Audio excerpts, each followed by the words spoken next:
The autumn rain hammered against the windows of the Detroit Public Library's main branch with a relentless intensity that matched the turmoil brewing in Alice Morrison's chest.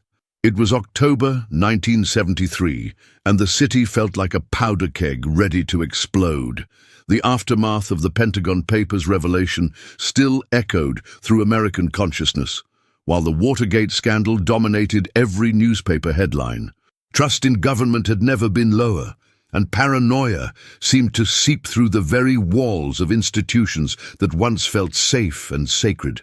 Alice had always found solace among the towering shelves of books, their musty scent and orderly arrangement providing a stark contrast to the chaos of the outside world. At 28, she had spent nearly 6 years cataloguing volumes, helping students with research, and maintaining the quiet sanctuary that libraries represented in an increasingly loud and fractured society. Her colleagues often remarked on her methodical nature, the way she could locate any document within minutes, her ability to remember exactly where she had filed each piece of information. It was a skill that would soon prove more valuable than she could have imagined. The phone call came on a Tuesday afternoon, cutting through the hushed atmosphere like a knife. Alice's younger brother, Thomas, had been missing for 3 days. The voice on the other end belonged to his roommate at Wayne State University, a nervous young man named David who stumbled over his words as he explained how Thomas had simply vanished after attending what he called a meeting with some friends. Alice felt her carefully constructed world begin to tilt. Thomas, 22 and passionate about social justice, had always been the fire to her ice, the one who challenged authority while she quietly observed from the sidelines. Their parents had died in a car accident when Thomas was 16, leaving Alice to raise him through his rebellious teenage years and into his politically awakened college phase. "What kind of meeting?" Alice asked, her voice barely above a whisper. David's pause told her everything she needed to know. Her brother had been involved with anti-war activists, civil rights organizers, and various groups that the FBI had been monitoring under COINTELPRO. Alice had warned him repeatedly about the dangers of such associations, especially after the revelations about government surveillance of activist groups had become public knowledge. But Thomas, idealistic and unafraid, had laughed off her concerns, insisting that someone had to stand up for what was right, even if it meant taking risks. The rain continued to pound the windows as Alice gathered her things, her hands trembling slightly as she locked away the index cards she had been organizing. Mrs. Henderson, the head librarian, approached with concerned eyes behind wire-rimmed glasses. "Alice, dear, is everything all right? You look pale." Alice managed a weak smile, explaining that she needed to take some time off due to a family emergency. The older woman's expression grew grave as she squeezed Alice's shoulder. "These are dangerous times, child. Be careful who you trust, and remember that sometimes the most dangerous enemies are the ones wearing badges." That evening, Alice sat in her small apartment on the east side of Detroit, surrounded by newspapers and trying to make sense of her brother's disappearance. The city outside her window was a study in contrasts. Abandoned factories stood like tombstones to America's industrial past, while new construction projects promised urban renewal.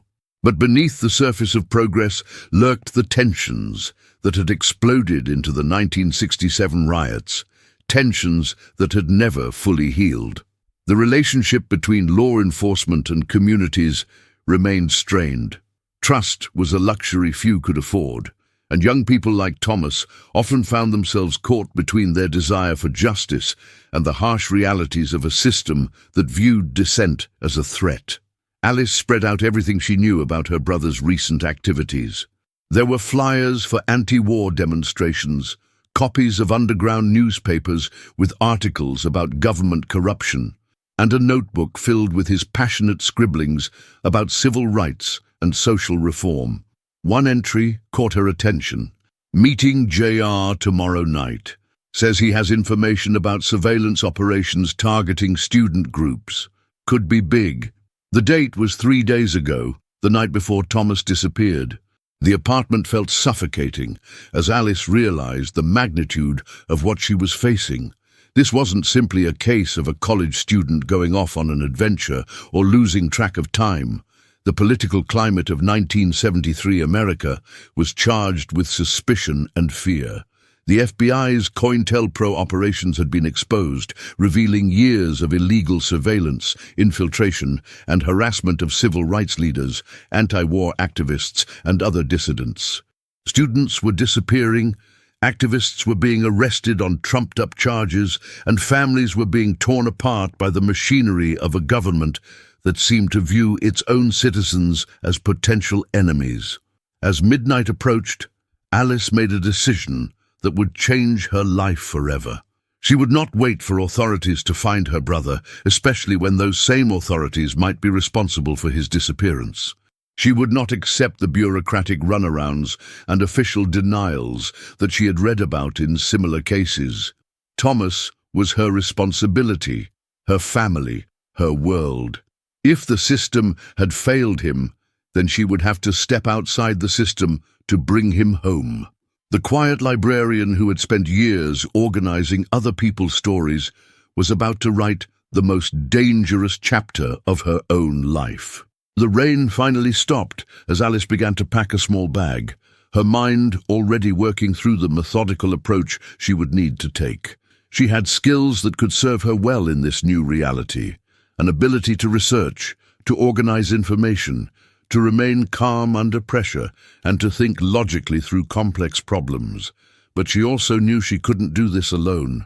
Finding Thomas would require her to trust people she had never met, to venture into communities she had only read about, and to confront truths about her country that she had always hoped weren't real. The comfortable silence of the library was about to be replaced by the deafening noise of a search that would take her to the very heart of American power and corruption in the turbulent 1970s. The morning sun cast long shadows across the Wayne State University campus as Alice made her way to Thomas's dormitory, her breath visible in the crisp November air. Detroit in 1973 felt like a city holding its breath, caught between the promise of renewal and the reality of decline. The auto industry was beginning to show cracks that would eventually become chasms. Unemployment was rising, and the social tensions that had exploded in the late 1960s continued to simmer just beneath the surface. Alice had never felt more out of place as she navigated the student-filled pathways, her conservative dress and cautious demeanor marking her as an outsider in a world that belonged to her missing brother. David met her at the dormitory entrance, his nervous energy immediately apparent as he chain-smoked cigarettes and glanced repeatedly over his shoulder. "I shouldn't be talking about this," he said, leading her to a secluded bench away from other students. "But Thomas was my friend, and what's happening to people like him isn't right." Alice listened intently as David explained the growing paranoia on campus. Students suspected of radical activities were being followed, their phones tapped, their mail intercepted. Several activists had been arrested on questionable charges, and rumors persisted about infiltrators within various organizations. "Thomas knew he was being watched," David continued. He started varying his routes to class, never used the same payphone twice, and became obsessed with checking for surveillance. The picture David painted of her brother was startling. The passionate but carefree young man Alice remembered had been transformed into someone constantly looking over his shoulder, someone who understood that his idealism had made him a target. "The meeting he went to that night," Alice pressed. "Tell me everything you know." "Nice." David's discomfort was palpable as he explained that Thomas had been contacted by someone claiming to have evidence of FBI infiltration within student organizations. He called himself JR, said he was former military, had a change of heart about what the government was doing to its own people. Thomas was excited about the meeting, thought it could expose the whole surveillance network. Alice felt a chill that had nothing to do with the autumn weather. Her methodical mind immediately began analyzing the situation. If JR was legitimate, Thomas might have stumbled into something far more dangerous than student activism. If he was a trap, her brother could be in government custody or worse. Either way, she needed to find this mysterious contact, but she had no idea how to navigate the shadowy world where such connections were made. As if reading her thoughts, David mentioned that there was someone who might be able to help, though he warned that approaching this person would be crossing a line from which there might be no return. The address David provided led Alice to a rundown neighborhood on Detroit's southwest side, where the effects of urban decay were evident in abandoned storefronts and houses with boarded windows.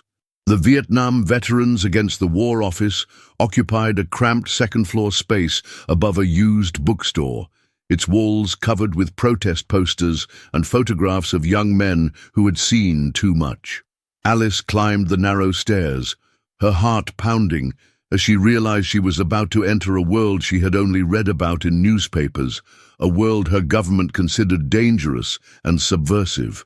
Javier Rodriguez looked nothing like what Alice had expected.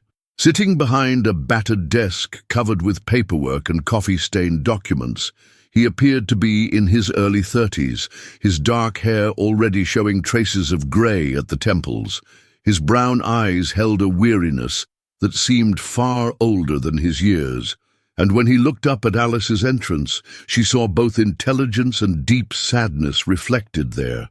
He was lean and muscular in the way of someone who had learned to stay in fighting shape out of necessity rather than vanity, and there was something about his posture that suggested constant alertness, as if he was always ready for trouble. "You must be Thomas Morrison's sister," Javier said without preamble, his voice carrying a slight accent that spoke of Chicago's Mexican-American neighborhoods. "David called and told me you might be coming by." Alice was surprised by his directness, but also relieved that she wouldn't have to explain her situation from the beginning. Javier gestured for her to sit in a worn chair across from his desk, his manner professional but cautious. "Let me be clear about something right away," he continued. "I help families find missing veterans and activists because I know what it's like to be abandoned by the system you served. But what you're asking me to do is dangerous, not just for your brother, but for all of us." Alice studied the man across from her, trying to read the complex emotions playing across his features. The walls around his desk were covered with photographs and documents that told a story of transformation and disillusionment. There were pictures of him in military uniform, looking proud and young, alongside more recent images of protest marches and vigils for missing veterans. A purple heart sat in a small frame next to letters from families thanking him for his help. This was someone who had traveled from one world to another, from serving his country to questioning everything he had once believed. "I served 2 tours in Vietnam," Javier explained, his voice taking on the flat tone of someone reciting facts he had shared many times before. "Came home in 1971 thinking I had done my duty, that I had fought for freedom and democracy.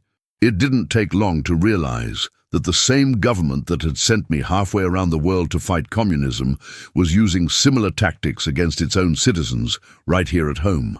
He paused, studying Alice's reaction before continuing.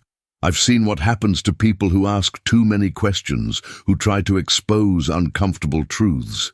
Your brother isn't the first idealistic student to disappear after getting too close to something the authorities want to keep hidden." Alice felt a surge of desperation mixed with determination. "Then you'll help me find him?" she asked, her voice stronger than she felt. Javier was quiet for a long moment, his gaze moving to the window that looked out over the struggling neighborhood below. "I'll help you," he said finally, "but you need to understand what you're getting into. We're not just looking for a missing person. We're challenging a system that has unlimited resources, no accountability, and a long history of making problems disappear permanently. Are you prepared for that?" The question hung in the air like a challenge, and Alice realized that this was the moment when her old life would end and something entirely new would begin. She thought about Thomas, about the promises she had made to their parents, about the quiet life she was being asked to abandon. But she also thought about the fear in David's eyes, the weariness in Javier's voice, and the growing understanding that her brother had become caught up in something far bigger than student activism. "Yes," she said, surprised by the firmness in her own voice. "I'm prepared." Javier nodded slowly, as if he had expected this answer but hoped he might be wrong. "Then we start tomorrow. But first, you need to understand that from this point forward, you're not just Thomas Morrison's sister. You're someone who has chosen to stand against a system that doesn't like to be challenged. That changes everything, including who you can trust and how you need to live your life." As Alice left the office and walked back to her car through the gathering darkness of the Detroit evening, she felt the weight of that transformation already beginning. The librarian who had walked up those stairs an hour earlier no longer existed. In her place was someone willing to risk everything to find the truth, no matter how dangerous that truth might prove to be. The abandoned warehouse on Detroit's east side stood like a monument to the city's industrial decline, its broken windows and rusted exterior telling the story of economic collapse that had left entire neighborhoods scarred and forgotten. It was here, 3 weeks into their search, that Alice found herself following Javier through a maze of debris and shadows, her transformation from cautious librarian to determined investigator now complete. The November cold bit through her jacket as they approached what appeared to be just another derelict building, but Alice had learned that in this new world she inhabited, nothing was ever quite what it seemed. Javier moved with the practiced stealth of someone who had spent months navigating hostile territory, his footsteps barely audible on the broken concrete. Alice had learned to match his careful movements, to observe before acting, to trust her instincts in ways she never had before. The past weeks had been a crash course in survival and investigation, teaching her skills no library science program had ever covered. She had learned to recognize surveillance, to vary her routines, to communicate through coded messages, and to live with the constant awareness that she was being watched by forces she couldn't see but definitely felt. Their investigation had led them through Detroit's underground network of activists, veterans, and dissidents, a shadow community that existed parallel to mainstream society but remained largely invisible to outsiders. Alice had discovered that her brother had been more deeply involved in this world than she had ever realized. Thomas had been working with a group attempting to document government surveillance of student organizations, collecting testimonies from activists who had been harassed, arrested, or simply disappeared. The deeper they dug, the more they uncovered a pattern of systematic intimidation designed to silence dissent and discourage political engagement among young Americans. The breakthrough had come through Maria Santos, a social worker who helped families navigate the bureaucratic maze when loved ones went missing. Maria had connected them with Father Michael O'Brien, a Catholic priest whose parish in southwest Detroit had become an unofficial sanctuary for activists and veterans struggling with the psychological aftermath of their political involvement. Father O'Brien had confirmed their worst fears. Thomas had indeed made contact with someone claiming to be a former intelligence operative willing to provide evidence of illegal government activities. But the meeting had been a trap designed to identify and neutralize potential threats to ongoing operations. "JR is real," Javier had explained as they prepared for tonight's encounter, "but he's not what your brother thought he was." James Richardson was military intelligence, specialized in domestic surveillance and infiltration operations. He did have a change of heart, but not until after he had already done significant damage to people like Thomas. The plan they had developed was dangerous and relied on information provided by Richardson himself, who had agreed to meet them at the warehouse as part of what he claimed was an attempt to atone for his past actions. Inside the warehouse, the temperature seemed even colder, and Alice could see her breath as they made their way toward a section where someone had set up what appeared to be a temporary living space. Cardboard and tarps had been arranged to create a crude shelter, and the smell of instant coffee mixed with cigarette smoke indicated recent habitation. Javier raised his hand, signaling for Alice to stop, and they waited in the shadows until a figure emerged from the makeshift camp. James Richardson looked nothing like Alice had expected.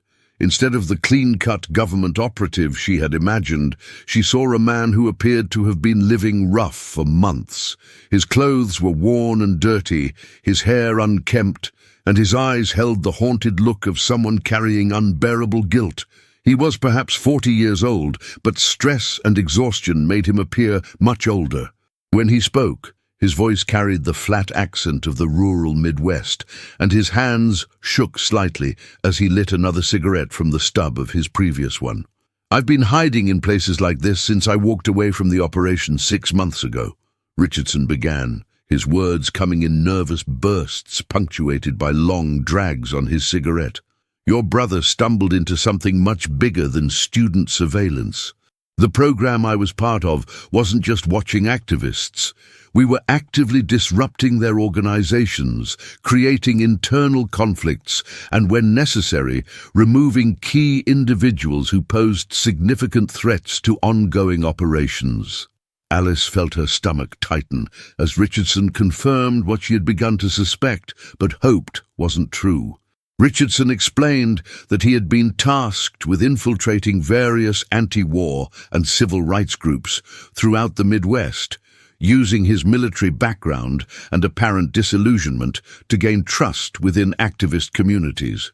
"The operation was sophisticated," he continued, "involving multiple agencies and years of planning.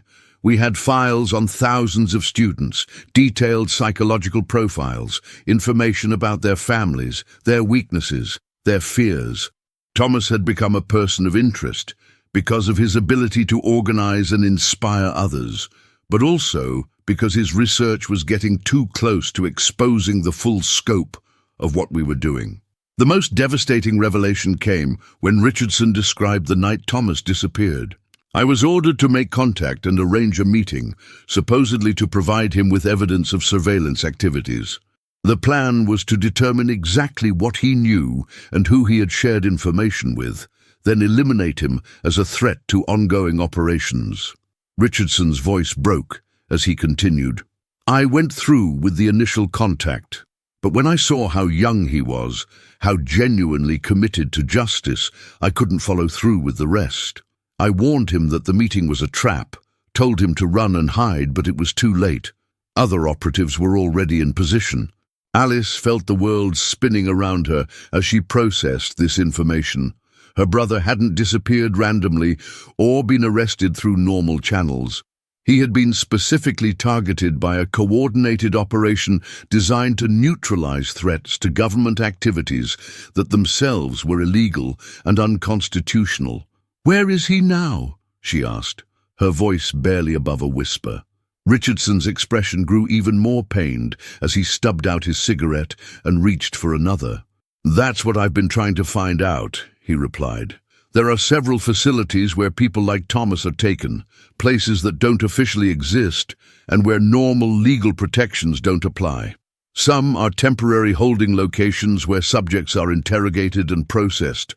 Others are longer-term facilities where individuals who can't be released without compromising operations are held indefinitely." The implications of what he was describing hit Alice like a physical blow. Her brother wasn't just missing. He was being held prisoner by his own government for the crime of believing in democracy and justice. Javier, who had remained silent throughout most of Richardson's confession, finally spoke. "You're telling us that American citizens are being disappeared and held without due process by their own government?" Richardson nodded miserably. "It's been happening for years, but the scale has increased dramatically since the Pentagon Papers and Watergate. The administration is paranoid about internal threats and willing to use any means necessary to protect what they see as national security interests." Alice felt something fundamental shift inside her as she absorbed the full horror of what Richardson was describing. The country she had grown up believing in, the institutions she had trusted, the system of laws and rights she had taken for granted. All of it was an illusion maintained for the benefit of those who had never questioned authority. Her brother had asked the wrong questions and had paid the price. But she was beginning to understand that his disappearance was part of a much larger pattern of oppression and control that threatened everyone who dared to think independently.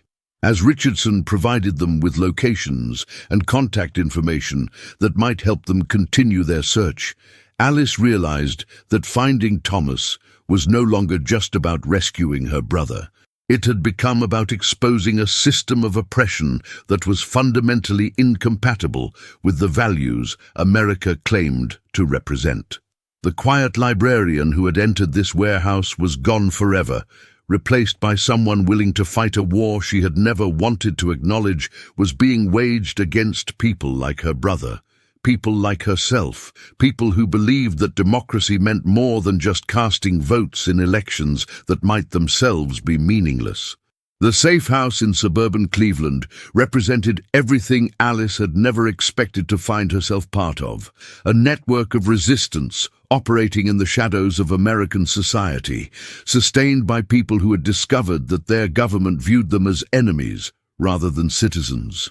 The modest ranch house on Maple Street looked exactly like every other home in the neighborhood, complete with a carefully maintained lawn and holiday decorations that suggested nothing more dangerous than a typical middle-class family preparing for Christmas, 1973. But inside, the basement had been converted into a communication center where former intelligence operatives, disillusioned veterans, and committed activists coordinated efforts to document and expose the systematic violation of civil liberties being carried out in democracy's name. It had been 2 months since Alice and Javier began their search for Thomas, 2 months that had transformed both of them in ways they could never have anticipated. Alice's methodical approach to research had proven invaluable in tracking down leads, connecting seemingly unrelated pieces of information, and organizing the growing body of evidence they had accumulated about illegal government operations. Her background as a librarian had given her skills perfectly suited to underground intelligence work, and she had discovered abilities within herself that years of quiet routine had never revealed. Javier, meanwhile, had found in their partnership something he hadn't experienced since leaving the military, a sense of purpose that transcended personal survival and connected to something larger than himself.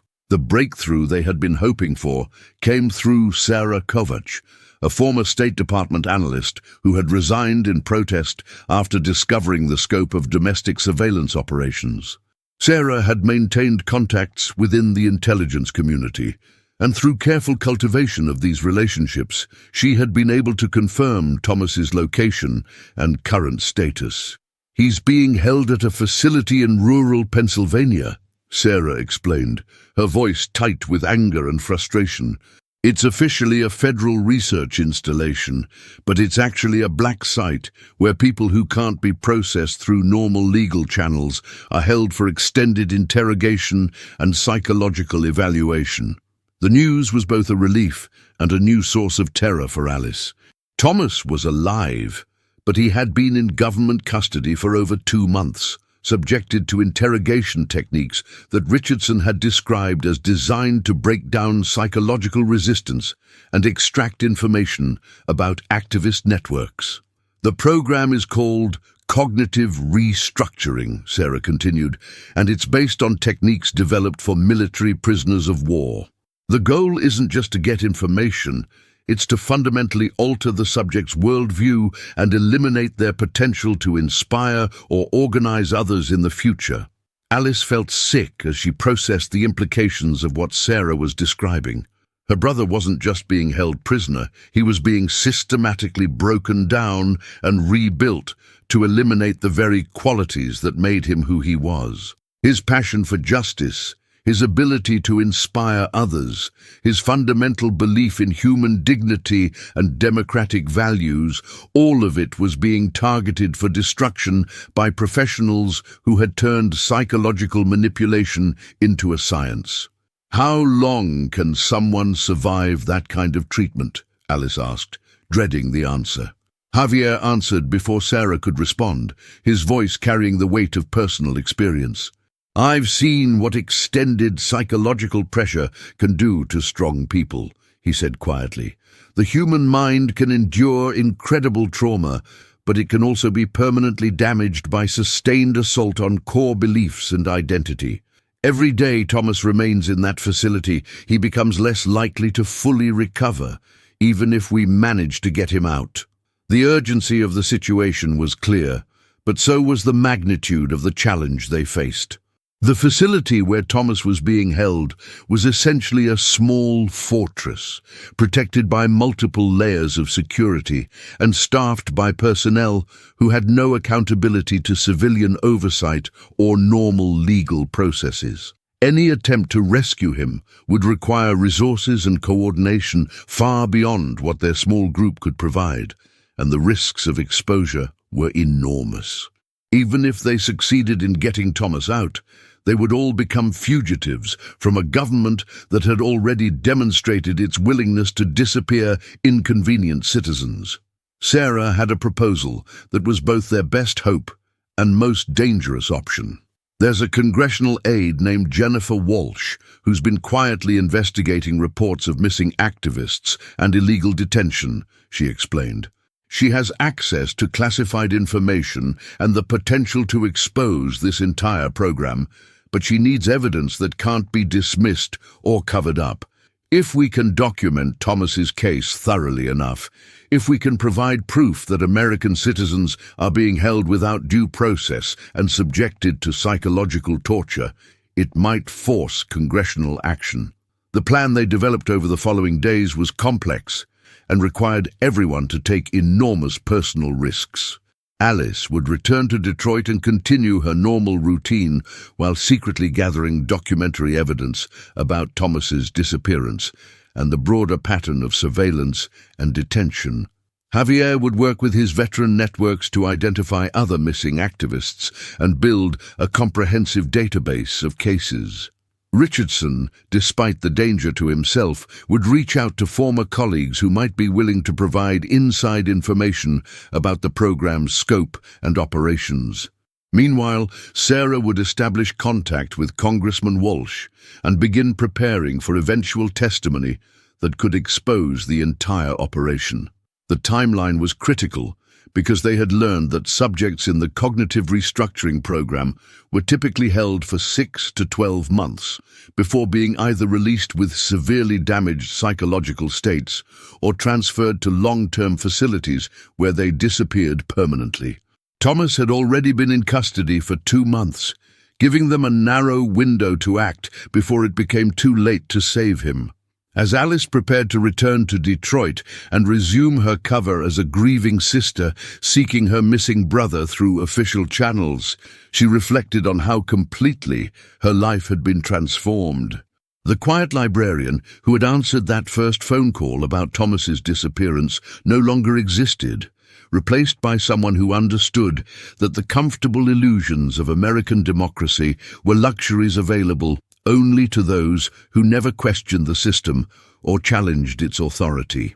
She had learned that her government was capable of unspeakable violations of human rights, that institutions she had trusted were willing to destroy lives to protect their own power, and that ordinary citizens who stood up for justice could disappear without a trace. But Alice had also discovered something else. She was not alone in her understanding of these truths, and there were others willing to risk everything to fight back against oppression. The network of resistance she had become part of represented the best of American values, even as it operated outside American law. These were people who refused to accept that democracy was a facade, who insisted that the principles of human dignity and justice were worth defending even against their own government. The drive back to Detroit took place through a winter landscape that seemed to mirror Alice's internal state, stark, cold, but somehow beautiful in its harsh honesty. Snow covered the abandoned factories and empty lots that marked the decline of American industrial power. But it also covered the new growth that was slowly emerging in unexpected places. Change was coming, whether those in power welcomed it or not, and Alice was determined to be part of that transformation, no matter what it cost her personally. As she pulled into the parking lot of the Detroit Public Library, where her old life waited to resume, Alice thought about Thomas and the thousands of other young Americans who had believed in their country enough to demand that it live up to its highest ideals. They had been betrayed by those they trusted, victimized by those sworn to protect them, and abandoned by systems that claimed to serve justice. But their vision of what America could become was not dead, and neither was the fight to make that vision real. The search for Thomas had become something much larger, a search for the soul of American democracy itself, and Alice was no longer willing to accept that such a search was beyond the power of ordinary citizens, willing to risk everything for the truth.